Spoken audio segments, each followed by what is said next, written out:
Bhagavate Vasudevaya. Om Namo Bhagavate Vasudevaya. Continuing our reading of Bhagavad-Gita as it is, by His Divine Grace, A.C. Bhaktivedanta Swami Srila Prabhupada. We're in the middle of the second chapter, summary of the contents. And we're reading starting from verse 27. I think. Yes, 27. Krishna is continuing to analyze the difference between spirit and matter to Arjuna, who so far is confused about his duty. Jatasihi dhruvam mrityur dhruvam janma mritasya cha tasmat apariharyerte natvam shochitamarasi. Wait until the train passes. Maybe. Maybe you got the message. No, I didn't get the message. Lull you into it. Huh? Lull you into a false sense of Yeah. security. Yeah.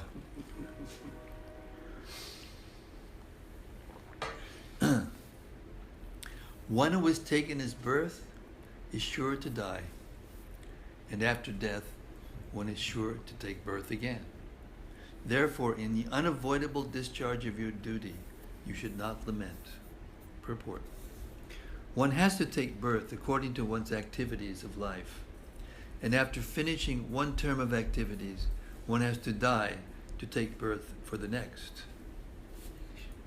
In this way, one is going through one cycle of birth and death after another without liberation. This cycle of birth and death does not, however, support unnecessary murder, slaughter, and war.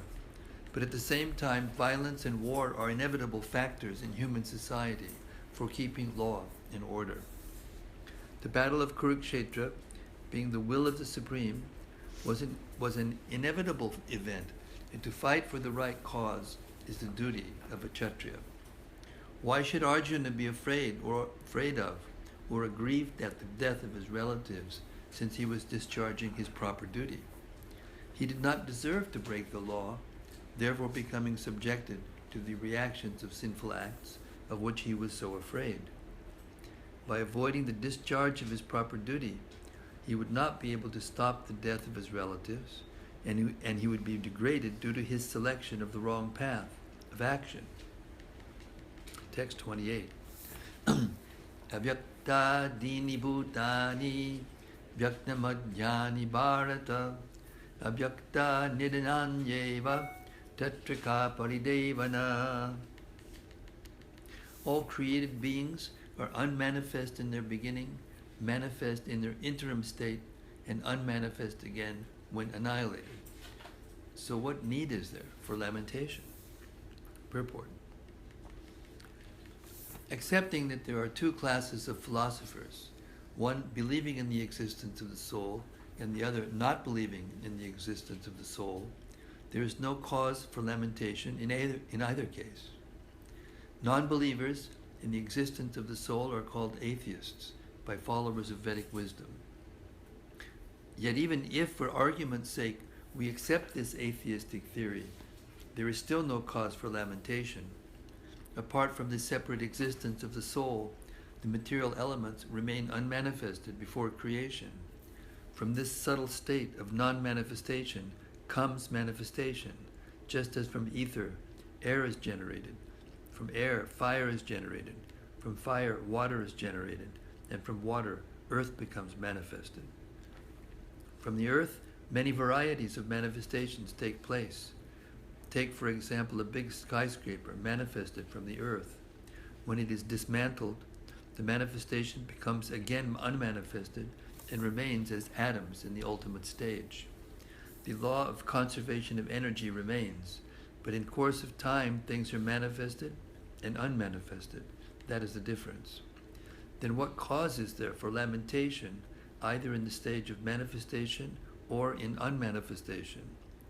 Somehow or other, even in the unmanifested stage, things are not lost.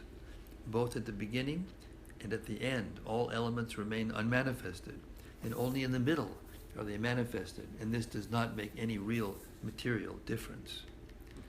And if we accept the Vedic conclusion as stated in the Bhagavad-Gita, that these material bodies are perishable in due course of time, antavanta ime deha, but that the soul is eternal, nityas yukta sharirinaha, then we must remember always that the body is like a dress. Therefore, why lament the changing of a dress? The material body has no factual existence in relation to the eternal soul. It is something like a dream. In a dream, we may think of flying in the sky or sitting on a chariot as a king, but when we wake up, we can see that we are neither in the sky nor seated on the chariot. The Vedic wisdom encourages self-realization on the basis of the non-existence of the material body. Therefore, in either case, whether one believes in the existence of the soul or one does not believe in the existence of the soul, there is no cause for lamentation for loss of the body. Text 29. Ascharyavat pashyati kaschidenam ascharyavat vaditi tataiva chanyak ascharyavat chainamanyak shinoti shutvapinam vedanichaiva kaschit. Some look on the soul as amazing, some describe him as amazing, and some hear of him as amazing, while others, even after hearing about him, cannot understand him at all. Purport. Since Gita Upanishad is largely based on the principles of the Upanishads, it is not surprising to also find this passage in the Katha Upanishad. Shavanayapi bahubir yunalabhyat shrinvantopi bahavo yamna vidyuhu ascharyo vakta kushalo syalabda ascharyo gyata kushalanu shishtaha. The fact that the atomic soul is within the body of a gigantic animal, in the body of a gigantic banyan tree, and also in the microbic germs, millions and billions of which occupy only an inch of space, is certainly very amazing. Men with a poor fund of knowledge and men who are not austere cannot understand the wonders of the individual atomic spark of spirit, even though it is explained by the greatest authority of knowledge, who imparted lessons even to Brahma, the first living being in the universe. Owing to a gross material conception of things, most men in this age cannot imagine how such a small particle can become both so great and so small. So men look at the soul proper as wonderful either by constitution or by description. Illusioned by the material energy, people are so engrossed in subject matters for sense gratification that they have very little time to understand the question of self-understanding, even though it is a fact that without this self-understanding, all activities result in ultimate defeat in the struggle for existence. Perhaps they have no idea that one must think of the soul and thus make a solution to the material miseries. Some people who are inclined to hear about the soul may be attending lectures in good association, but sometimes, owing to ignorance, they are misguided by acceptance of the supersoul and the atomic soul as one without distinction of magnitude. It is very difficult to find a man who perfectly understands the position of the supersoul, the atomic soul, their respective functions and relationships, and all other major and minor details. And it is still more difficult to find a man who has actually derived full benefit from knowledge of the soul, and who is able to describe the position of the soul in different aspects. But if somehow or other one is able to understand the subject matter of the soul, then one's life is successful. The easiest process for understanding the subject matter of self, however, is to accept the statements of the Bhagavad-Gita spoken by the greatest authority, Lord Krishna, without being deviated by other theories. But it also requires a great deal of penance and sacrifice, either in this life or in the previous ones, before one is able to accept Krishna as the Supreme Personality of Godhead. Krishna can, however, be known as such by the causeless mercy of the pure devotee and by no other way. Text 30. Dehi nityamavadyoyam dehi sarvasya bharata tasmat sarvani bhutani natvam shochitamarasi. O descendant of Bharat, he who dwells in the body can never be slain. Therefore, you need not grieve for any living being. Purport. The Lord now concludes the chapter of instruction on the immutable spirit soul. In describing the immortal soul in various ways, Lord Krishna establishes that the soul is immortal and the body is temporary. Therefore, Arjuna, as a Kshatriya, should not abandon his duty out of fear that his grandfather and teacher, Bhishma and Drona, will die in the battle. On the authority of Sri Krishna, one has to believe that there is a soul different from the material body. Not that there is no such thing as soul, or that living symptoms develop at a certain stage of material maturity, resulting from the interaction of chemicals. Though the soul is immortal, violence is not encouraged, but at the time of war, it is not discouraged when there is actual need for it. That need must be justified in terms of the sanction of the Lord and not capriciously. Text 31. Swadharmam apicha viksha navikam pitamarasi dharm yad di yudach triyonyat kshatriyasya navidyate. Considering your specific duty as a Kshatriya, you should know that there is no better engagement for you than fighting on religious principles, and so there is no need for hesitation. Purport. Out of the 4 orders of social administration, the second order, for the matter of good administration, is called Kshatriya. Kshat means hurt. One who gives protection from harm is called Kshatriya, Trayate, to give protection. The Kshatriyas are trained for killing in the forest. A Kshatriya would go into the forest and challenge a tiger face to face and fight with the tiger with his sword. When the tiger was killed, it would be offered the royal order of cremation. This system has been followed up even up to the present day by the Kshatriya kings of Jaipur state. The Kshatriyas are specially trained for challenging and killing because religious violence is sometimes a necessary factor. Therefore, Kshatriyas are never meant for accepting directly the order of sannyas or renunciation. Nonviolence in politics may be a diplomacy, but it is never a factor or principle. In the religious law books, it is stated, Ahaveshu mito yonyam jighang santo mahi chitaha yudamana padam shaktya swargam yanjaparan aparan mukhaha Yaggeshu Pashavo Brahman Hanyante Satatam Dvijahi Sanskrita Kila Mantraischa Te Pi Swargam Apap Nuvan. In the battlefield, a king or Kshatriya, while fighting another king envious of him, is eligible for achieving the heavenly planets after death, as the Brahmanas also attain the heavenly planets by sacrificing animals in the sacrificial fire. Therefore, killing on the battlefield on religious principles and killing animals in the sacrificial fire are not at all considered to be acts of violence, because everyone is benefited by the religious principles involved. The animal sacrificed gets a human life immediately without undergoing the gradual evolutionary process from one form to another, and the Kshatriyas killed on the battlefield also attain the heavenly planets, as do the Brahmanas who attain them by offering sacrifice. There are 2 kinds of swadharmas, specific duties.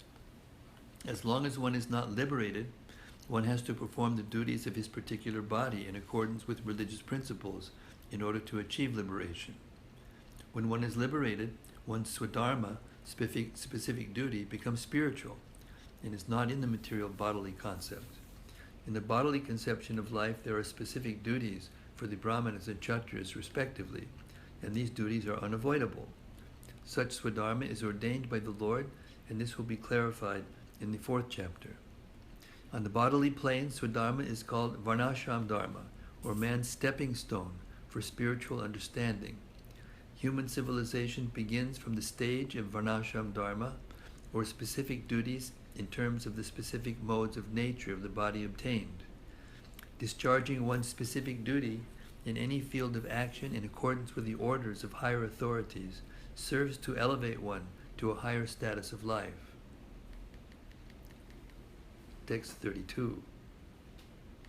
Yadrich chayat chopabanam swargadvanam apavitam sukinak chatriya parta labante yudamidrisham. O Partha, happy are the Kshatriyas, to whom such fighting opportunities come unsought, opening for them the doors of the heavenly planets. Purport. As Supreme Teacher of the world, Lord Krishna condemns the attitude of Arjuna, who said, I do not find any good in this fighting. It will cause perpetual habitation in hell. Such statements by Arjuna were due to ignorance only. He wanted to become non-violent in the discharge of his specific duty. For a Kshatriya to be on the battlefield and to become non-violent is the philosophy of fools.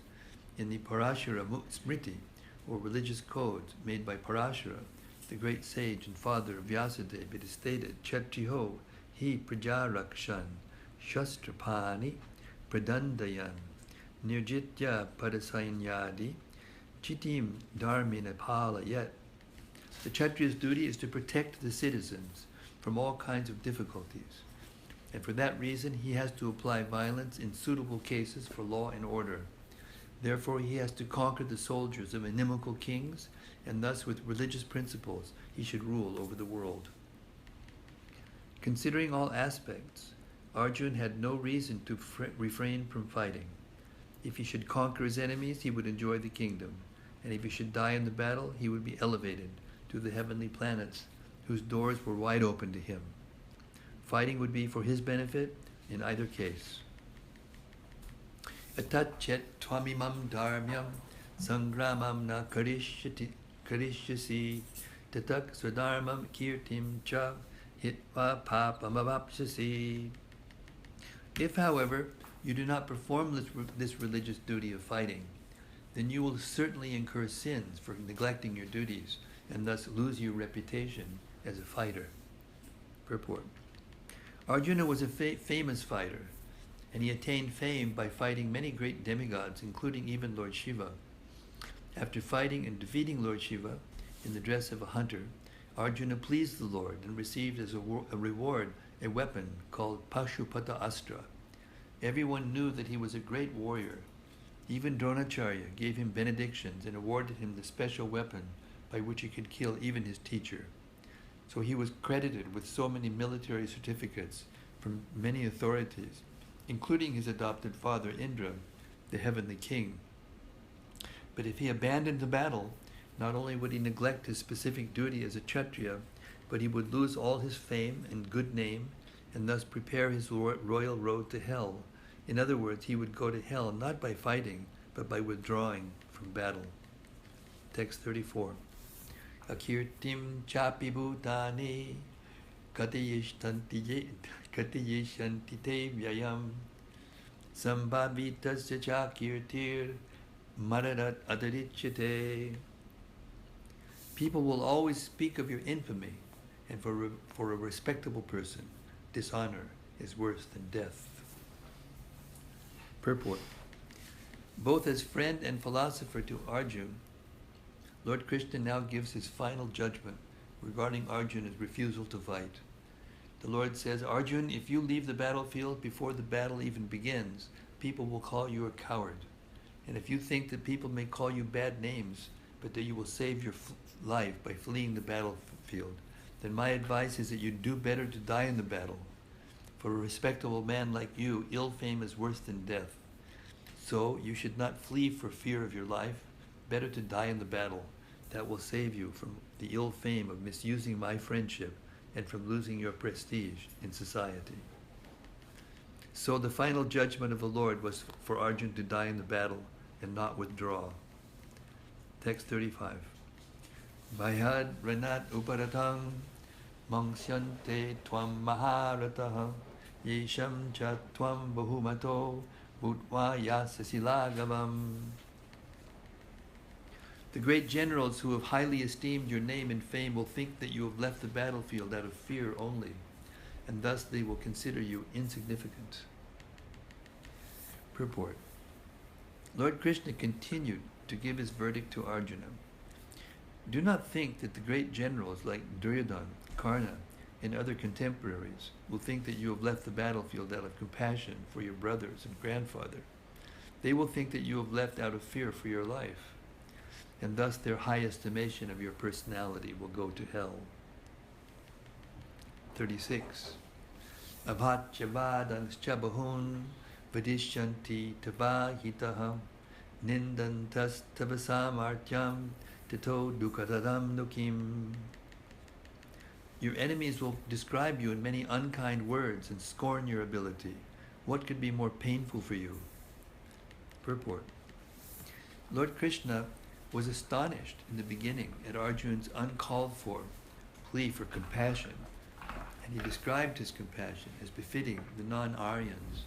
Now in so many words, he has proved his statements against Arjuna's so-called compassion.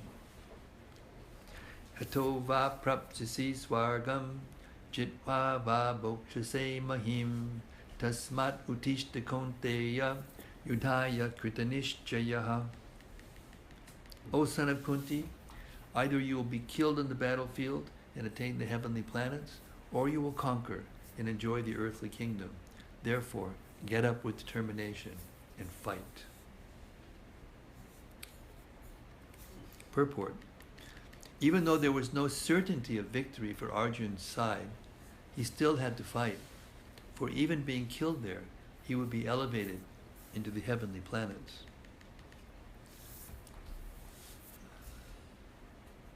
38.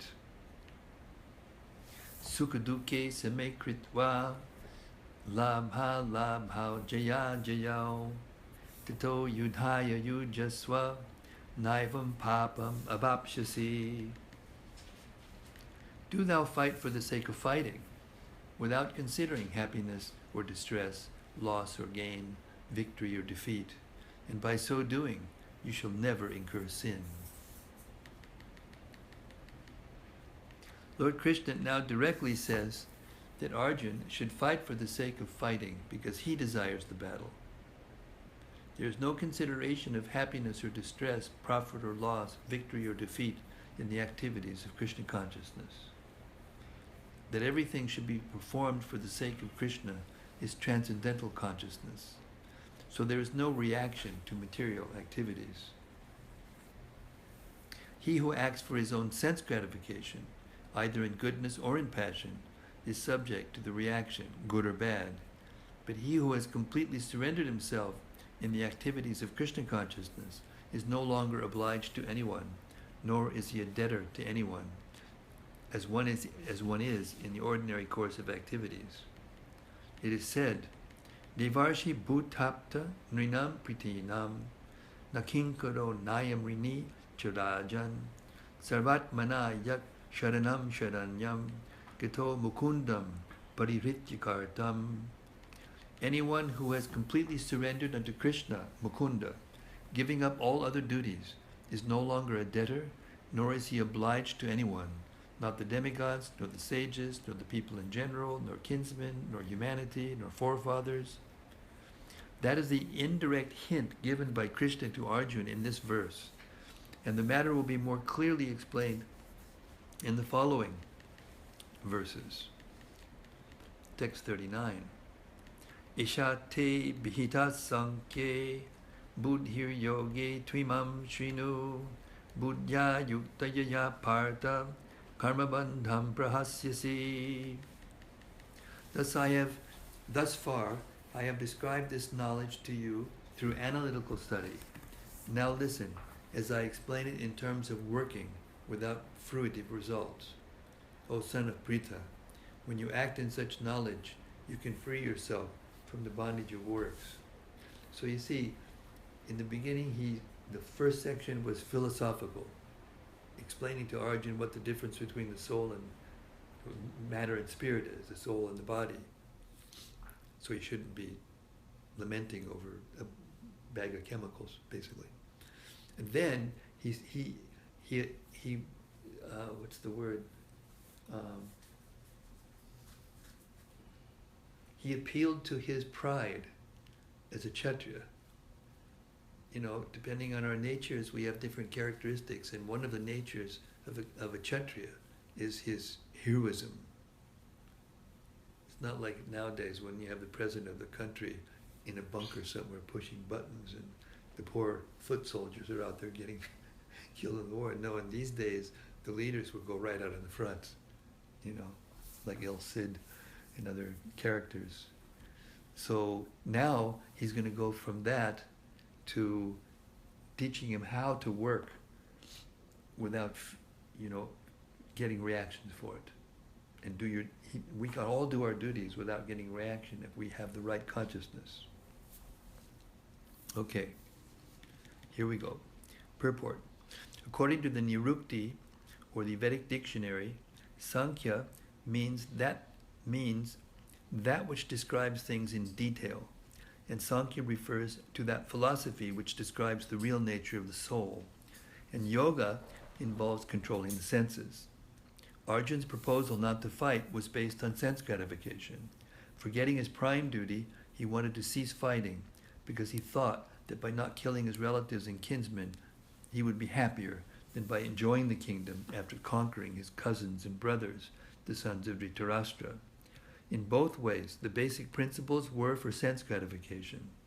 Happiness derived from conquering them and happiness derived by seeing kinsmen alive are both on the basis of personal sense gratification, even at a sacrifice of wisdom and duty. Krishna therefore wanted to explain to Arjuna that by killing the body of his grandfather, he would not be killing the soul proper. And he explained that all individual persons, including the Lord himself, are eternal individuals. They were individuals in the past, they are individuals in the present, and they will continue to remain individuals in the future, because all of us are individual souls eternally. We simply change our bodily dress in different manners, but actually we keep our individuality even after liberation from the bondage of material dress. An analytical study of the soul and the body has been very graphically explained by Lord Krishna, and this descriptive knowledge of the soul and the body from different angles of vision has been described here as Sankhya in terms of the Nirukti dictionary. This Sankhya has nothing to do with Sankhya philosophy of the atheist Kapila. Long before the impostor Kapila's Sankhya, the Sankhya philosophy was expounded in the Srimad Bhagavatam by the true Lord Kapila, the incarnation of Lord Krishna, who explained it to his mother, Devahuti. It is clearly explained by him that the Purusha, or the Supreme Lord, is active and that he creates by looking over the Prakriti. This is accepted in the Vedas and in the Gita. The description in the Vedas indicates that the Lord glanced over the Prakriti, or nature, and impregnated it with atomic individual souls. All these individuals are working in the material world for sense gratification, and under the spell of material energy, they are thinking of being enjoyers. This mentality is dragged to the last point of liberation, when the living entity wants to become one with the Lord. This is the last snare of Maya, or sense gratificatory illusion, and it is only after many, many births of such sense gratificatory activities that a great soul surrenders unto Vasudeva, Lord Krishna, thereby fulfilling the search after the ultimate truth. Arjuna has already accepted Krishna as his spiritual master by surrendering himself unto him. Shishas teham shadimam tvam prapanam.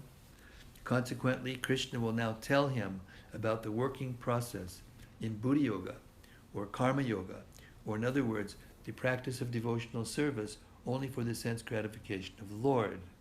This Buddha Yoga is clearly explained in chapter 10, verse 10, as being direct communion with the Lord, who is sitting as Paramatma in everyone's heart. But such communion does not take place without devotional service. One who is therefore situated in devotional or transcendental loving service to the Lord, or in other words, in Krishna consciousness, attains to this stage of Buddha Yoga by the special grace of the Lord. The Lord says, therefore, that only to those who are always engaged in devotional service out of transcendental love does he award the pure knowledge of devotion in love. In that way, the devotee can reach him easily in the ever-blissful kingdom of God. Thus, the Buddhi Yoga mentioned in this verse is the devotional service of the Lord, and the word Sankhya mentioned herein has nothing to do with the atheistic Sankhya Yoga enunciated by the impostor Kapila. One should not, therefore, misunderstand that the Sankhya Yoga mentioned herein has any connection with the atheistic Sankhya, nor did that philosophy have any influence during that time, nor would Lord Krishna care to mention such godless philosophical speculations. Real Sankhya philosophy is described by Lord Kapila in the Srimad Bhagavatam, but even that Sankhya has nothing to do with the current topics. Here, Sankhya means analytical description of the body and the soul. Lord Krishna made an analytical description of the soul just to bring Arjuna to the point of Buddhi Yoga or Bhakti Yoga. Therefore, Lord Krishna's Sankhya and Lord Kapila's Sankhya, as described in the Bhagavatam, are one and the same. They are all Bhakti Yoga. Lord Krishna said, therefore, that only the less intelligent class of men make a distinction between Sankhya Yoga and Bhakti Yoga. Sankhya Yoga pitak bala pravadanti napanditaha. Of course, atheistic Sankhya Yoga has nothing to do with Bhakti Yoga. Yet the unintelligent claim that the atheistic Sankhya Yoga is referred to in the Bhagavad-Gita. One should therefore understand that Buddhi Yoga means to work in Krishna consciousness in the full bliss and knowledge of devotional service. One who works for the satisfaction of the Lord only, however difficult such work may be, is working under the principles of Buddhi Yoga and finds himself always in transcendental bliss. By such transcendental engagement, one achieves all transcendental understanding automatically by the grace of the Lord, and thus his liberation is complete in itself, without his making extraneous endeavors to acquire knowledge. There is much difference between work in Krishna consciousness and work for fruitive results, especially in the matter of sense gratification, for achieving results in terms of family or material happiness. Buddhi Yoga is therefore the transcendental quality of the work that we perform. Text 40.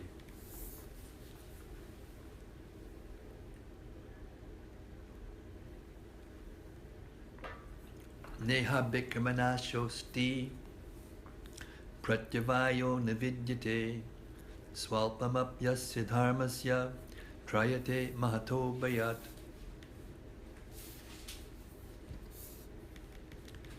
In this endeavor, there is no loss or diminution, and a little advancement on this path can protect one from the most dangerous type of fear. Purport. Activity in Krishna consciousness, or acting for the benefit of Krishna without expectation of sense gratification, is the highest transcendental quality of work. Even a small beginning of such activity finds no impediment, nor can that small beginning be lost at any stage. Any work begun on the material plane has to be completed, otherwise the whole attempt becomes a failure. But any work begun in Krishna consciousness has a permanent effect, even though not finished. The performer of such work is therefore not at a loss, even if his work in Krishna consciousness is incomplete. 1% done in Krishna consciousness bears permanent results, so that the next beginning is from the point of 2%, whereas in material activity, without 100% success, there is no profit. Ajamil performed his duty in some percentage of Krishna consciousness, but the result he enjoyed at the end was 100% by the grace of the Lord. There is a very nice verse in this connection in Srimad Bhagavatam. Tyaktva swadharamam charanam bhajam harer bhajan apakvo tapatet tato yadi yatra kvava bhadrama bud amushikim kovarta apto bhajatam swadharmataha. If someone gives up his occupational duties and works in Krishna consciousness and then falls down on account of not completing his work, what loss is there on his part? And what can one gain if one performs his material activities perfectly? Or, as the Christians say, what profiteth a man if he gain the whole world, yet suffer the loss of his eternal soul? Material activities and their results end with the body. But working Krishna consciousness carries a person again to Krishna consciousness, even after the loss of the body. At least one is sure to have a chance in the next life of being born again as a human being, either in the family of a great cultured brahmana or in a rich aristocratic family that will give one a further chance for elevation. That is the unique quality of work done in Krishna consciousness. Text 41. Vyavasayatmika buddhir ekeha kurunandana bahushakayanantascha buddhayo vyavasayinam.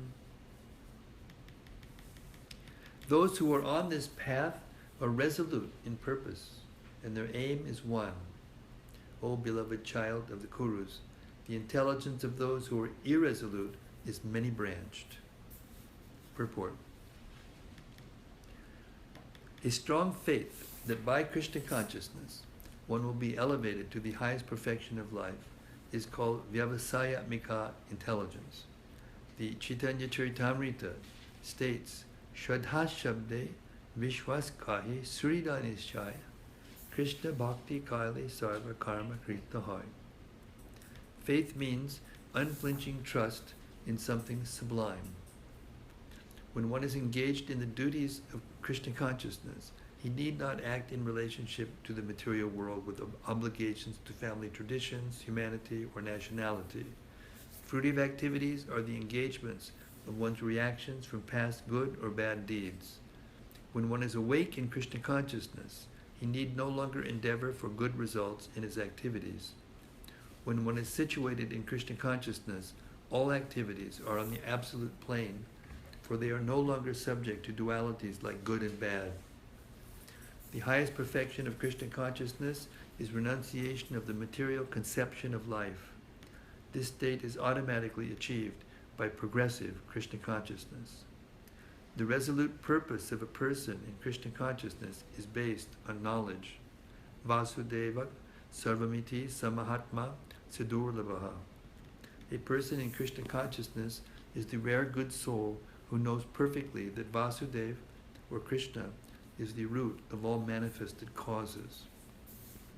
As by watering the root of a tree, one automatically distributes water to the leaves and branches, so by acting in Krishna consciousness, one can render the highest service to everyone, namely self, family, society, country, humanity, and so on. If Krishna is satisfied by one's actions, then everyone will be satisfied. Service in Krishna consciousness is, however, best practiced under the able guidance of a spiritual master, who is a bona fide representative of Krishna, who knows the nature of the student and who can guide him to act in Krishna consciousness. As such, to be well versed in Krishna consciousness, one has to act firmly and obey the representative of Krishna, and one should accept the instruction of the bona fide spiritual master as one's mission in life. Srila Vishwanath Chakravarti Thakur instructs us in his famous prayers for the spiritual master as follows: Yasya prasadad bhagavat prasado, Yasya prasadan nagati katopi, dvayan stuvang tasya yashas trisanyam, vande guru Sri Charanadavindam. By satisfaction of the spiritual master, the Supreme Personality of Godhead becomes satisfied. And by not satisfying the spiritual master, there is no chance of being promoted to the plane of Krishna consciousness. I should therefore meditate and pray for his mercy 3 times a day and offer my respectful obeisances unto him, my spiritual master. The whole process, therefore, depends on perfect knowledge of the soul beyond the conception of the body, not theoretically, but practically, when there is no longer a chance for sense gratification manifested in fruitive activities. One who is not firmly fixed in mind is diverted by various types of fruitive acts. There's one point I want to comment on. when it says that there's no longer a chance for sense gratification, sometimes a person reads that to mean that there will be no gratification for me. It's all for Krishna, and I will just be lost in oblivion or suffering or something. But the whole point that Krishna is trying to make to Arjuna here is that if you satisfy the senses of Krishna, then you're satisfied. Your senses automatically become satisfied. And when your heart is satisfied, the people around you become more satisfied.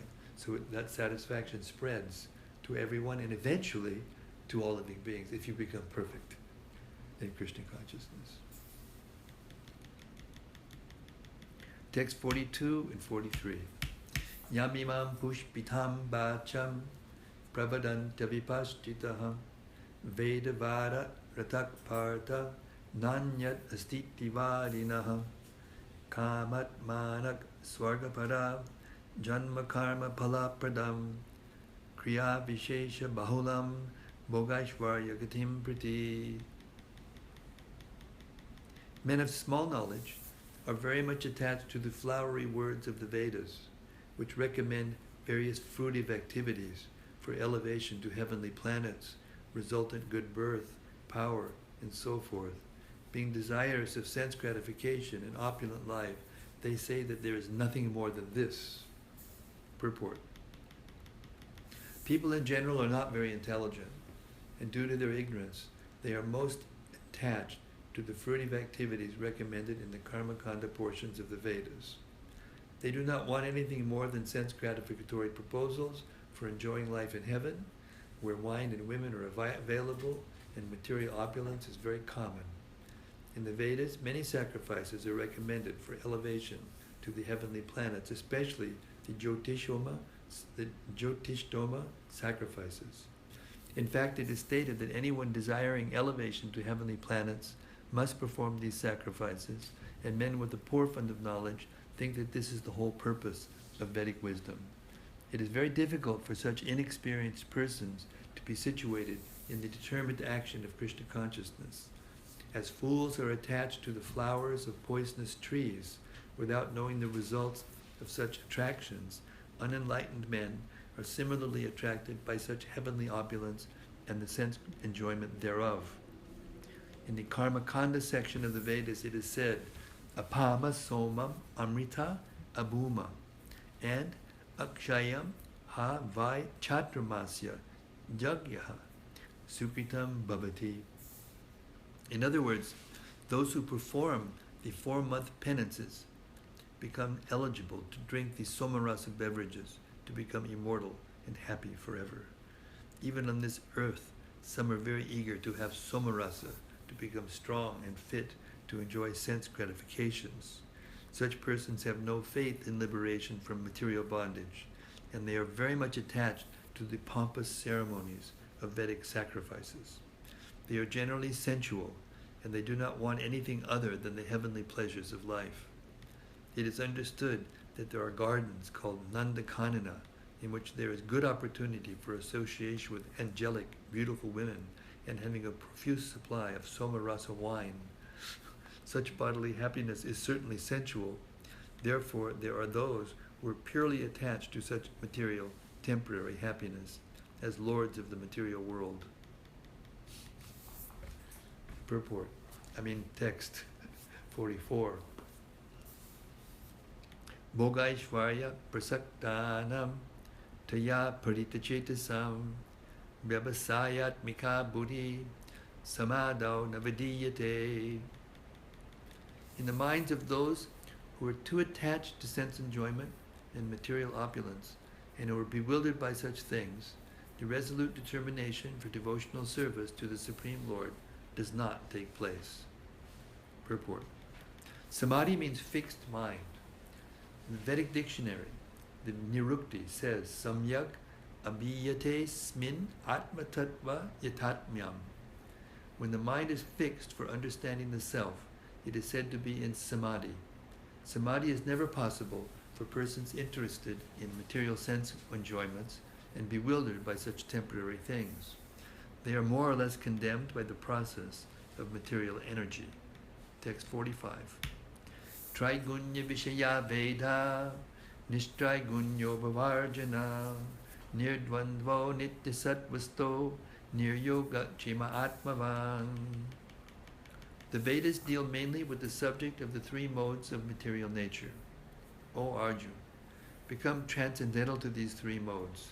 Be free from all dualities and from all anxieties for gain and safety, and be established in the self. Purport. All material activities involve actions and reactions in the three modes of material nature. They are meant for fruitive results, which cause bondage in the material world.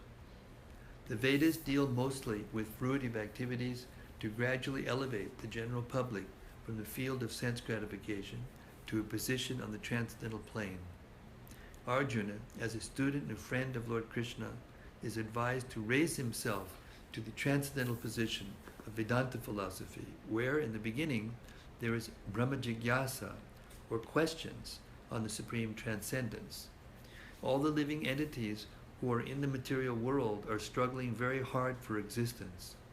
For them, the Lord, after creation of the material world, gave the Vedic wisdom, advising how to live and get rid of the material entanglement.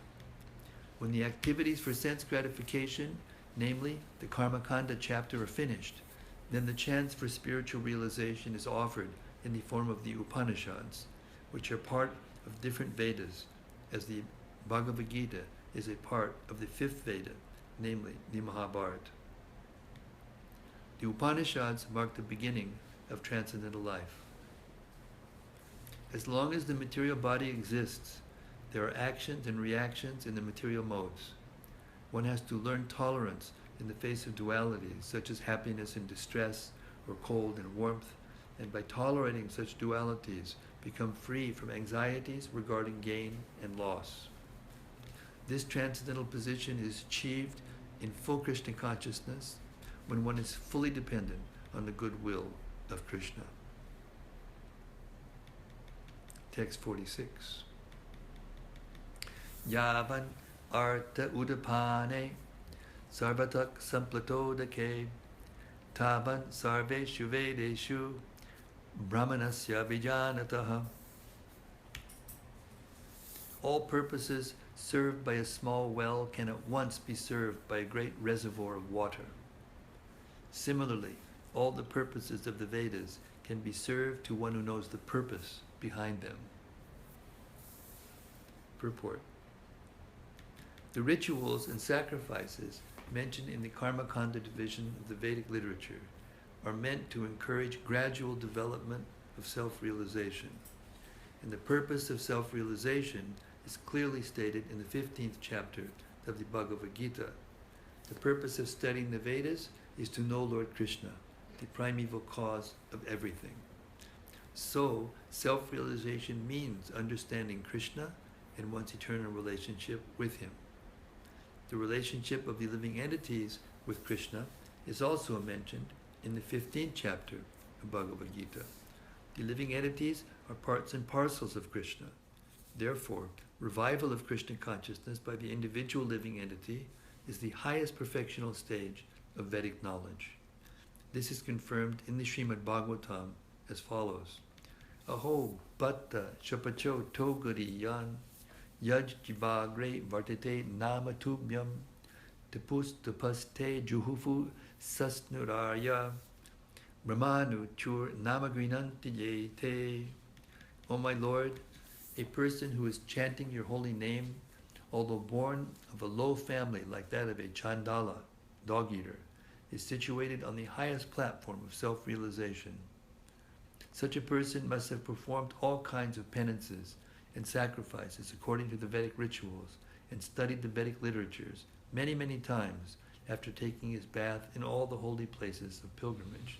Such a person is considered to be the best of the Aryan family.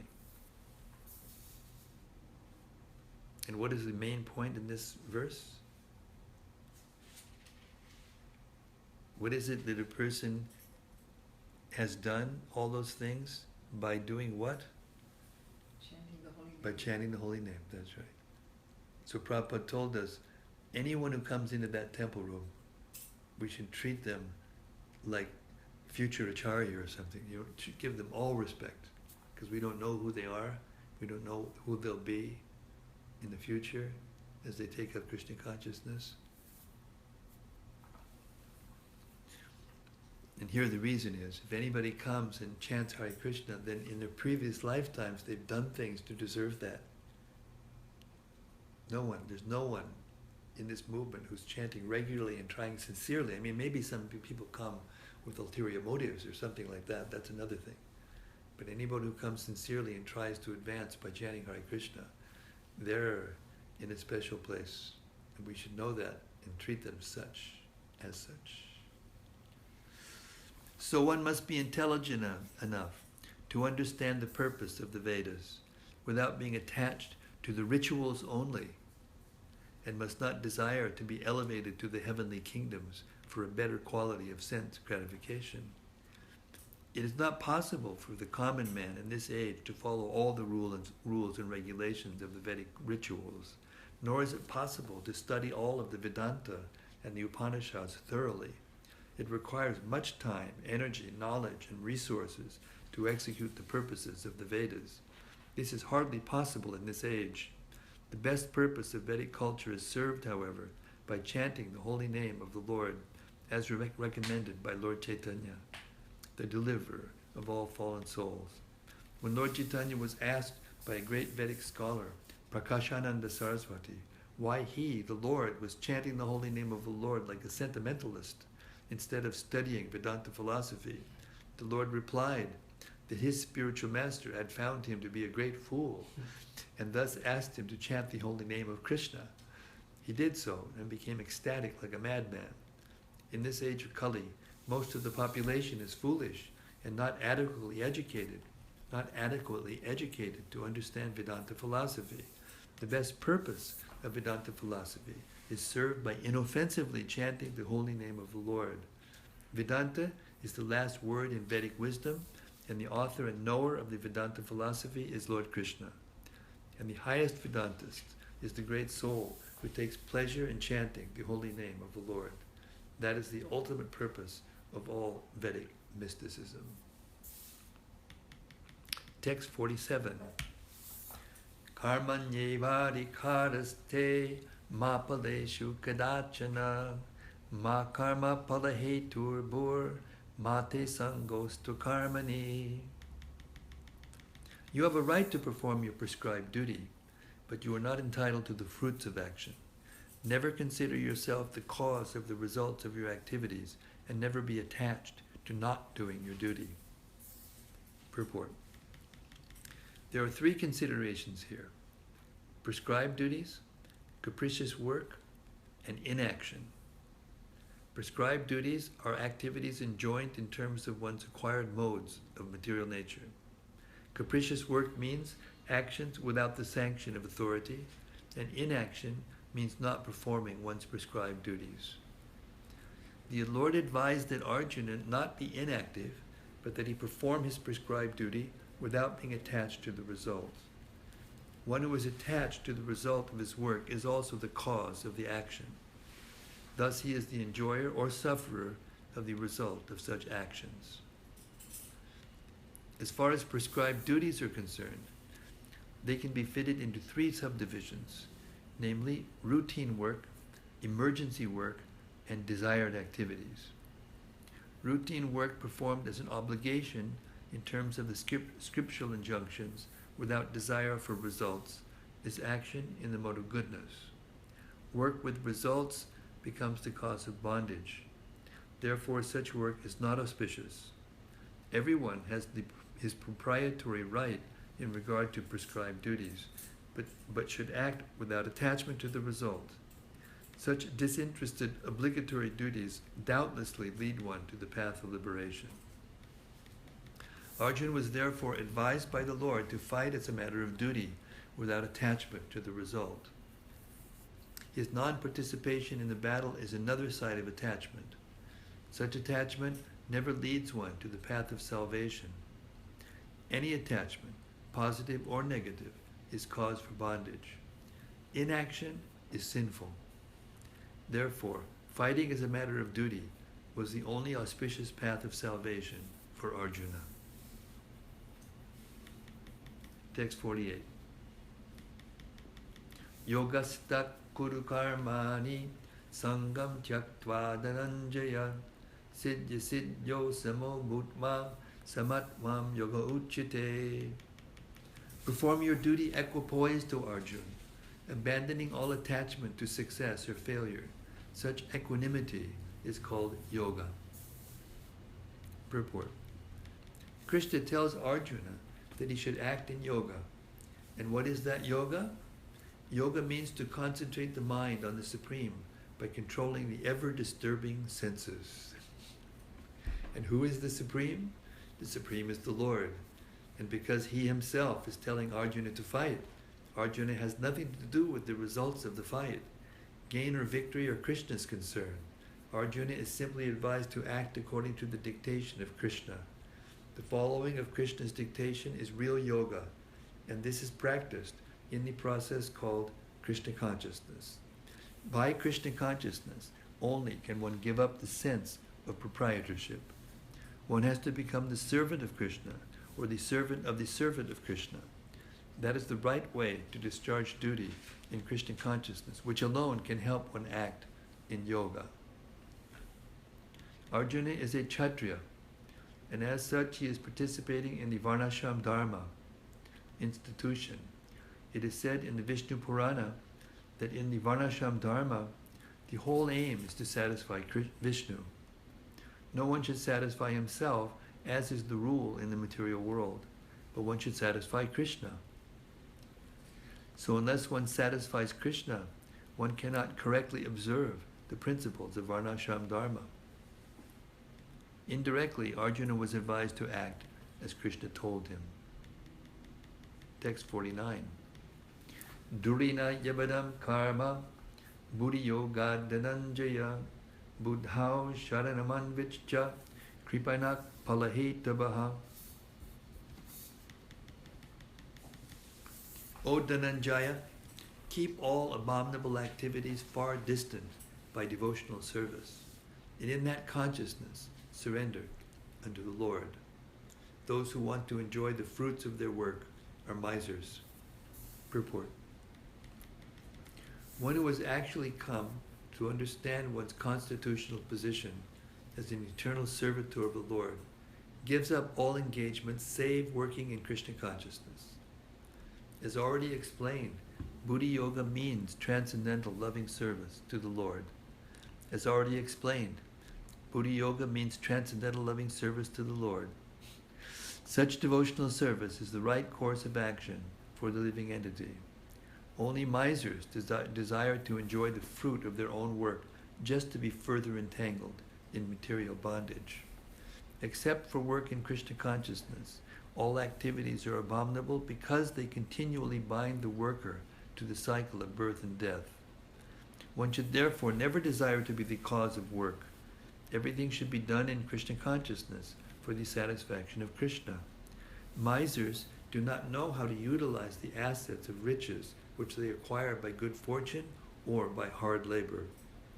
One should spend all energies working in Krishna consciousness, and that will make one's life successful. Like misers, unfortunate persons do not employ their human energy in the service of the Lord. Text 50. Buddhi yukto jahati ha ube sukriti duskrite tasmat yogaya yujasva yoga karma sukhaushalam. A man in devotional service rids himself of both good and bad reactions, even in his life. Therefore strive for yoga, which is the art of all work. Purport. Since time immemorial, each living entity has accumulated the various reactions of his good and bad work. As such, he is continuously ignorant of his real constitutional position.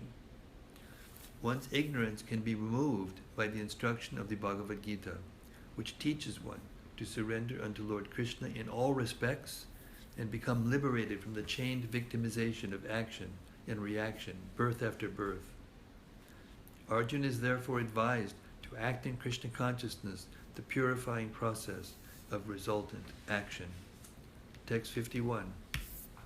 Karmajam buddhiyukta hi palam tyaktva manishinaha janma bandhaminir mukta padam gacchantanamayam. By thus engaging in devotional service to the Lord, great sages or devotees free themselves from the results of work in the material world. In this way they become free from the cycle of birth and death and attain the state beyond all miseries by going back to Godhead. Purport. The liberated living entities belong to that place where there are no material miseries. The Bhagavatam says, Samashrita ye padapalava plavam mahat padam punya yasho mararehe bhavam buddhir vatya padam param padam padam padam yad vipadam nate sham. For one who has accepted the boat of the lotus feet of the Lord, who is the shelter of the cosmic manifestation and is famous as Mukunda, or the giver of mukti, the ocean of the material world is like the water contained in a calf's hoofprint. Padam Padam, or the place where there are no material miseries, or Vaikuntha, is his goal, not the place where there is danger in every step of life. Owing to ignorance, one does not know that this material world is a miserable place where there are dangers at every step. Out of ignorance only, less intelligent persons try to adjust to the situation by fruitive activities, thinking that the resultant actions will make them happy. They do not know that no kind of material body anywhere within the universe can give life without miseries.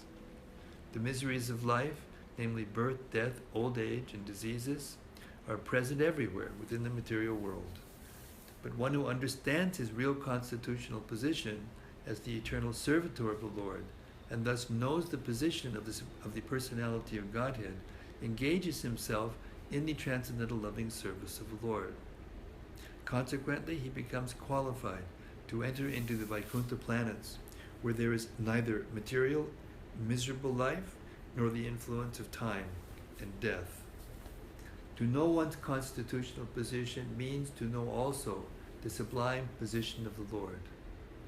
One who wrongly thinks that the living entity's position and the Lord's position are on the same level is to be understood to be in darkness and therefore unable to engage himself in the devotional service of the Lord. He becomes the Lord himself and thus paves the way for the repetition of birth and death.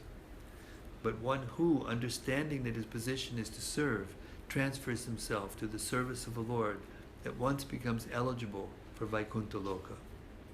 Service for the cause of the Lord is called Karma Yoga or Buddha Yoga, or in plain words, devotional service to the Lord. Text 52. Yadate moha kalilam buddhir vyatisharishchiti tada gandhasi niridam shrotavyasya shrutasya cha. When your intelligence has passed out of the dense forest of delusion, you shall become indifferent to all that has been heard and all that is to be heard. Purport. There are many good examples in the lives of the great devotees of the Lord, of those who become indifferent to the rituals of the Vedas simply by devotional service to the Lord. When a person factually understands Krishna and his relationship with Krishna, he naturally becomes completely indifferent to the rituals of fruitive activities, even though an experienced brahmana. Sri Madhavinda Puri, a great devotee and acharya in the line of the devotees, says, Sandhya Vandana Bhadramastu Bhavato Bosnana Tubhyam Namo Bodeva Pitaras Japartarpanavidao Naham Chama Cham Yatam Yatra Kwapi Nishad Yadavakulot Tang Sasyakam Satvisha Smaram Smaram Agam Harami Tadalam Manye Kim Anye Name. O my prayers three times a day, all glory to you. O bathing, I offer my obeisances unto you. O demigods, O forefathers, please excuse me for my inability to offer you my respects. Now, wherever I sit, I can remember the great descendant of the Yadu dynasty, Krishna, the enemy of Kamsa, and thereby I can free myself from all sinful bondage. I think this is sufficient for me. The Vedic rites and rituals are imperative for neophytes. Comprehending all kinds of prayer 3 times a day, taking a bath early in the morning, offering respects to the forefathers, and so on. But when one is fully in Krishna consciousness and is engaged in his transcendental loving service, one becomes indifferent to all these regulated principles because he has already attained perfection. If one can reach the platform of understanding by service to the Supreme Lord Krishna, he has no longer to execute different types of penances and sacrifices as recommended in revealed scriptures. And similarly, if one has not understood that the purpose of the Vedas is to reach Krishna and simply engages in the rituals and so on, then he is uselessly wasting time in such engagements. Persons in Krishna consciousness transcend the limit of Shabda Brahma, or the range of the Vedas and Upanishads. Text 53. Shuddhi vipratipanate yadas dasyati nishchala samadau achala buddhis tada yogamavapshasi. When your mind is no longer disturbed by the flowery language of the Vedas, and when it remains fixed in the trance of self-realization, then you will have attained the divine consciousness. Purport. To say that one is in samadhi is to say that one has fully realized Krishna consciousness. That is, one in full samadhi has realized Brahman, Paramatma, and Bhagavan. The highest perfection of self-realization is to understand that one is eternally the servitor of Krishna, and that one's only business is to discharge one's duties in Krishna consciousness. The Krishna conscious person, or unflinching devotee of the Lord, should not be disturbed by the flowery language of the Vedas, nor be engaged in fruitive activities for promotion to the heavenly kingdom. In Krishna consciousness, one comes directly into communion with Krishna, and thus all directions from Krishna may be understood in that transcendental state. One is sure to achieve results by such activities and attain conclusive knowledge. One has only to carry out the orders of Krishna or his representative, the spiritual master. Text 54.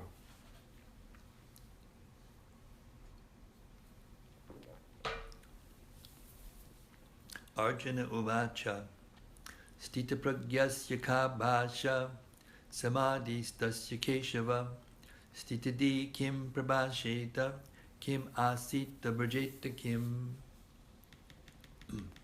Arjuna said, O Krishna, what are the symptoms of one whose consciousness is thus merged in transcendence? How does he speak? What is his language? How does he sit? And how does he walk? Purport. As there are symptoms for each and every man in terms of his particular situation, similarly, one who is in Krishna consciousness has his particular nature, talking, walking, thinking, feeling, so on. As a rich man has his symptoms by which he is known as a rich man, as a diseased man has his symptoms by which he is known as diseased, or as a learned man has his symptoms, so a man in transcendental consciousness of Krishna has specific symptoms in various dealings. One can know his specific symptoms from the Bhagavad-Gita. Most important is how the man in Krishna consciousness speaks, for speech is the most important quality of any man. It is said that a fool is undiscovered as long as he does not speak. And certainly a well-dressed fool cannot be identified unless he speaks. But as soon as he speaks, he reveals himself at once. The immediate symptom of a Krishna conscious man is that he speaks only of Krishna and of matters relating to him. Other symptoms then automatically follow, as stated below. Text 55.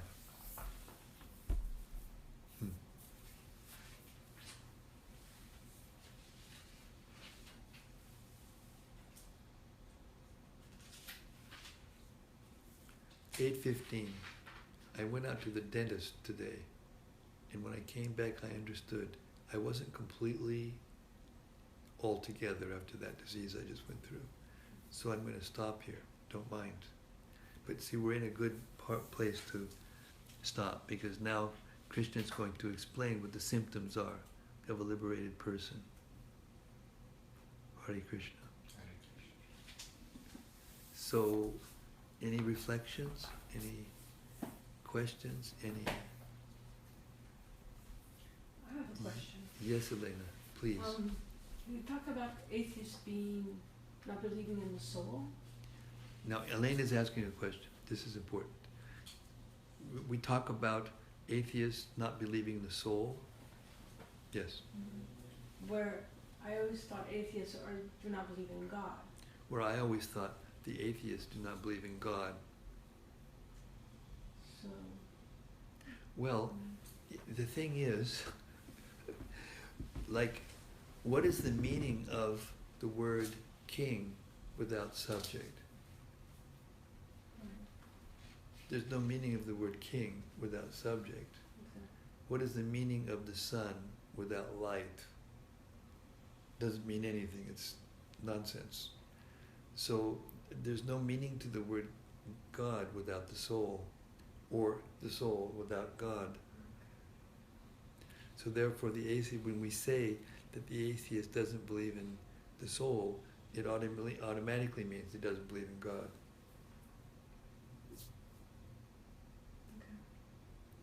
Got it?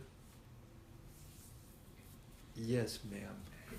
There's so many descriptions about how we are not the body and we're the soul, and that devotee is the cripples. And Chaitanya's mom is really sick right now. When we go and see her, it is so disturbing for days. But she's suffering so much. We know that she's old and it's just the soul and the body is separate, but it affects us so much.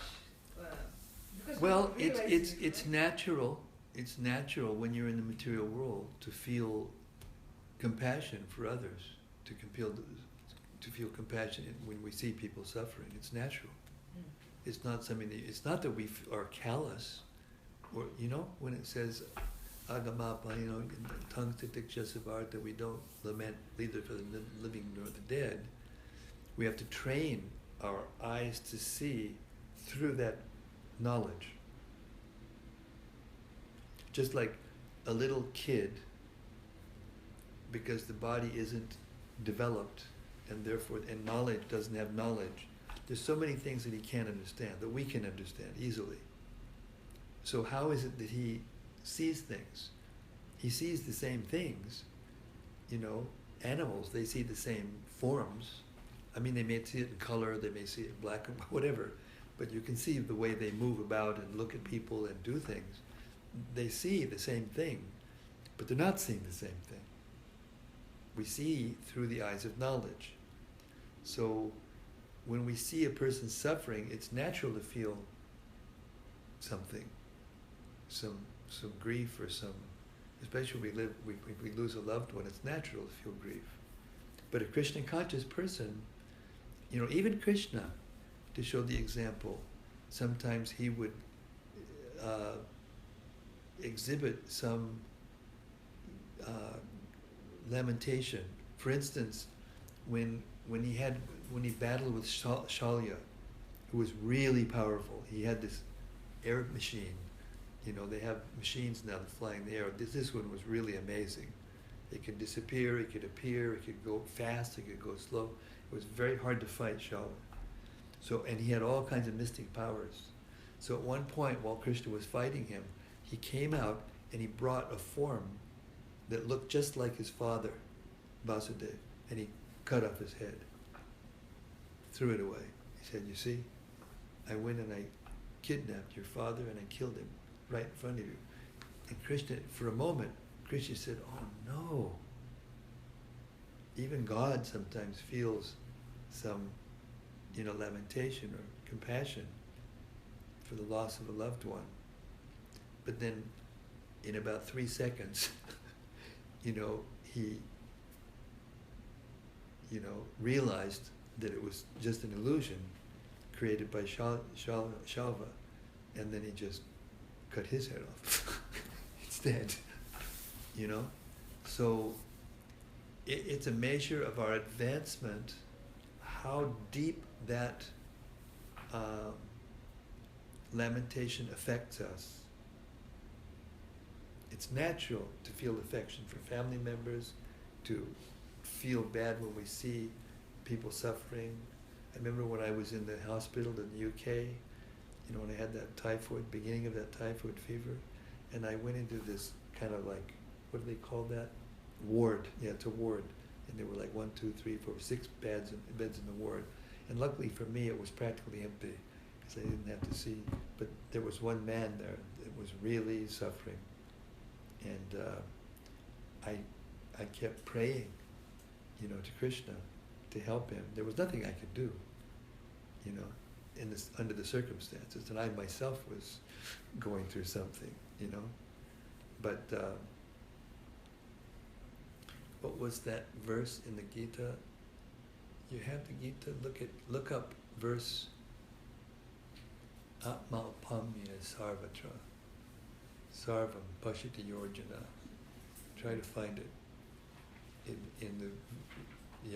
back in the index of verses. Atmalpamyena. Atmalpamyena. Atmalpamyena Sarvatra. I think it's 5th chapter. Or maybe it's 6th chapter. I don't remember the number of the verse, otherwise that's a disadvantage of the you can't just turn a page and see something and then see something there. Books are needed. Atmalpamyena Sarvatra Sarvam Pashiti Yorjana. 632. So look up 632. Oh wow, I had my random paper right on 632. Just see. It's actually a science that sometimes when you have a question and you go to a holy book and you open it up, there's the answer to the question. So you want me to read that? I want you to please read it.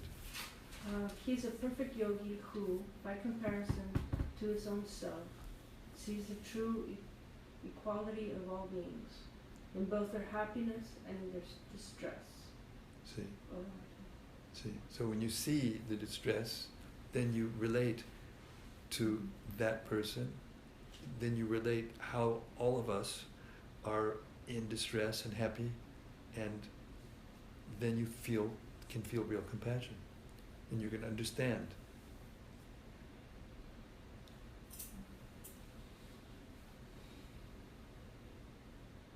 I mean, the truth is that devotees, all devotees, naturally feel compassion. Not everyone feels compassion.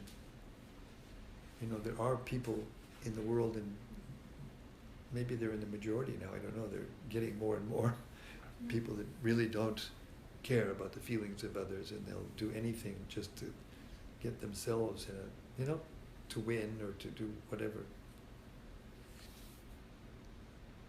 So that's the thing.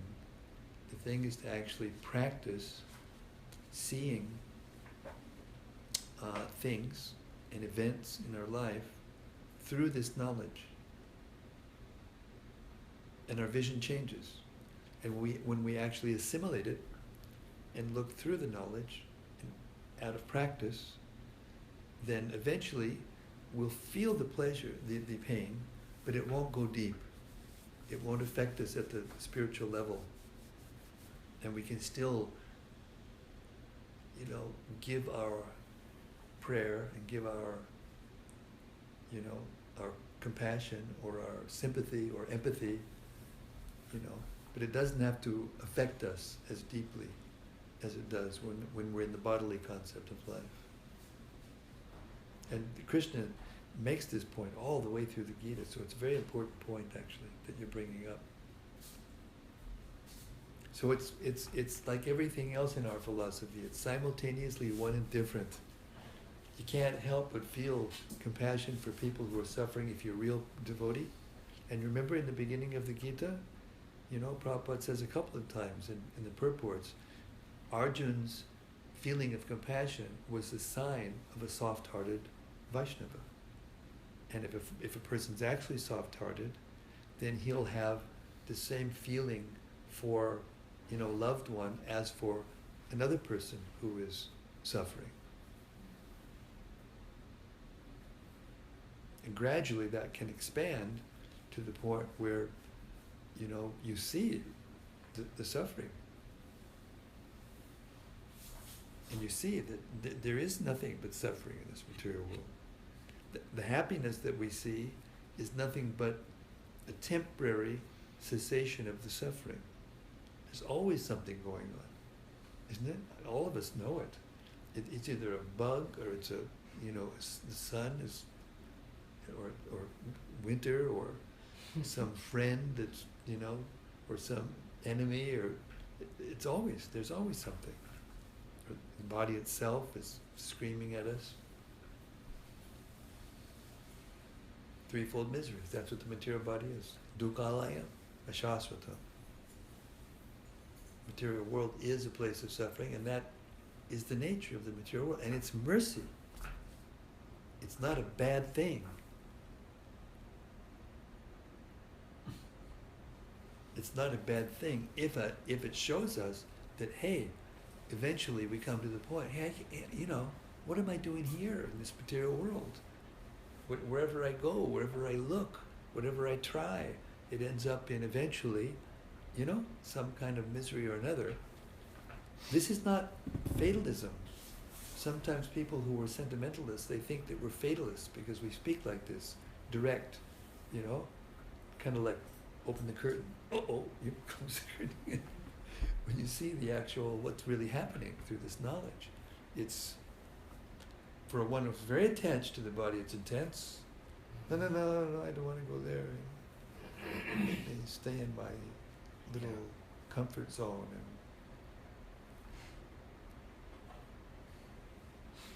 so if we learn the lessons from seeing loved ones suffering, I don't know if you've actually been with someone who's left the body. No? With Mother Kirtita, where it was so much. That was different. It was so different. It was so much pleasure. Therefore you see the difference. But if you are with a person who's not in that state, but still the actual event of leaving the body is intense. No matter who a person is. Even great yogis, to leave the body is very intense because we're so attached to it.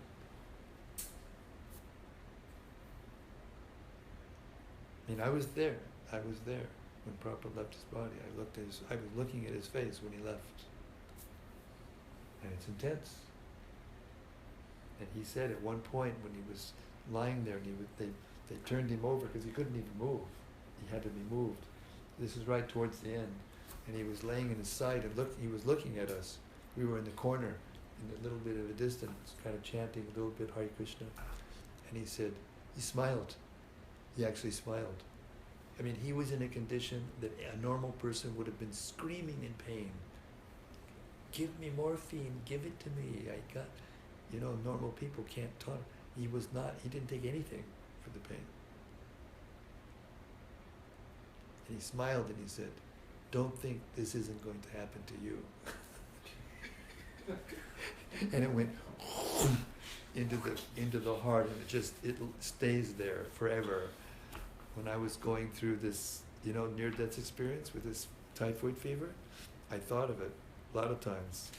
Don't think this is not gonna happen to you. Okay, Prabhupada, just let me go back to you. Just take me back to where you are, no matter where it is, doesn't make any difference, you know? When you begin to hear this knowledge, right?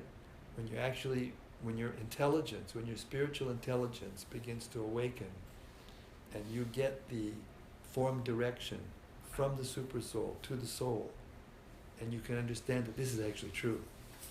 Everything that's in this book is true, every word.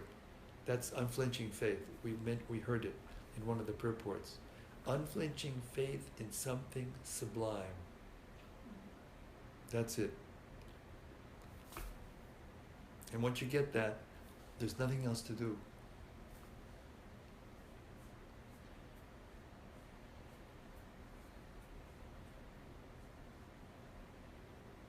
Thank Krishna for the opportunity that this lady is getting to leave that body.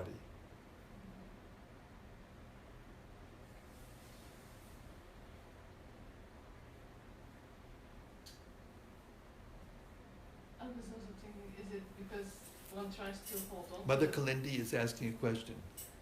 In a situation of fear, In a situation of fear, one tries to hold on. one tries to hold on. Is that possible? Yes. I mean, I don't know if you read that article that I wrote about my mother when she passed away. Yeah, she was very unfavorable for most of her life after I became a devotee. But really, my father was the one who was really, and she was just had to go along with him. So, but I kept in touch, writing letters and everything. And then when it came time, when she really needed, I went there and took care of her. And I started to read the Krishna book to her. And she was really close to going. She looked like she was close to going. And yet, when I read the Krishna book to her, she kind of, at first she was like, "What are you reading to me? A nursery rhyme or a fairy tale? What is this?" I said, "No, Mom, this is Krishna. Remember all those letters I wrote to you about Krishna? And how Krishna's God and this and that." And by that time she was like, Krishna was preparing her, And then I kept, I just, like I'm reading here, I tried to read as nicely as possible so that she would get some benefit. So I was reading the Krishna book and I was concentrating on the page. I wasn't looking at her so much. And then after about the third day, I was reading a couple hours. That was a lot for her. And I looked up and she was sitting on the couch and she was sitting like this. It was like you could see her ears going like this, wide-eyed. I mean, it was just amazing because she was so sick. She had uterine cancer. She was like terminal. There was no word. They gave her 6 months at the most.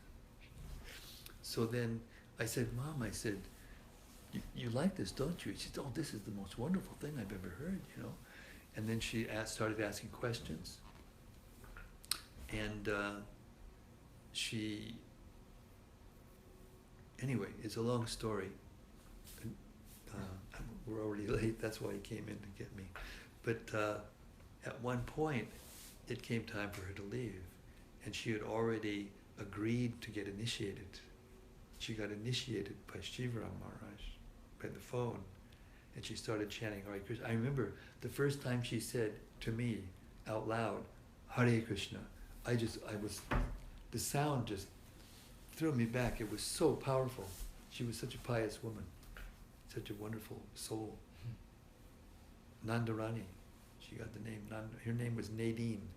So the name Nandarani came into my mind one night when I was tucking her in, And I said, "My God, this woman's becoming a devotee. This is crazy," Then I sent an email to Shivaram Maharaj, who I was keeping in contact with. Turns out that because we were talking, and sending emails, turns out that he sent me a message that crossed in cyberspace when I asked him what he thought about this name that came into my mind. And in that message that crossed in cyberspace, he said, "Why don't you ask your mother if she'd like to take initiation, because it may help her at a time like this." I was there all alone, just with her. It was just me and her. There was no temple, there were no devotees, there was no deities. It was like, it was heavy, really heavy. And I just started to cry. And I went to my mother and I showed her the message. And she said to me, "Yes, this is just what I want. Arrange it." And I was like, God. So then I wrote another letter, and then Shivaram wrote this beautiful letter to her, telling her, that I was her Shiksha Guru and he was the Diksha Guru, and, it was just, but then, at the end, even though she had that realization and she was happy. But then when it came time, she was holding on. No, I'm not ready, just like you were saying. So it's relative to our, to our maturity in spiritual life, our advancement, how much advancement we've made before we leave the body. But the process of leaving the body is the same for everybody. No matter who we are. And I learned from the hospice people were coming, and they were showing me and telling me different things, and they knew when she was going to leave. There were certain symptoms that she had, and that they knew that, oh, this means a few hours, something like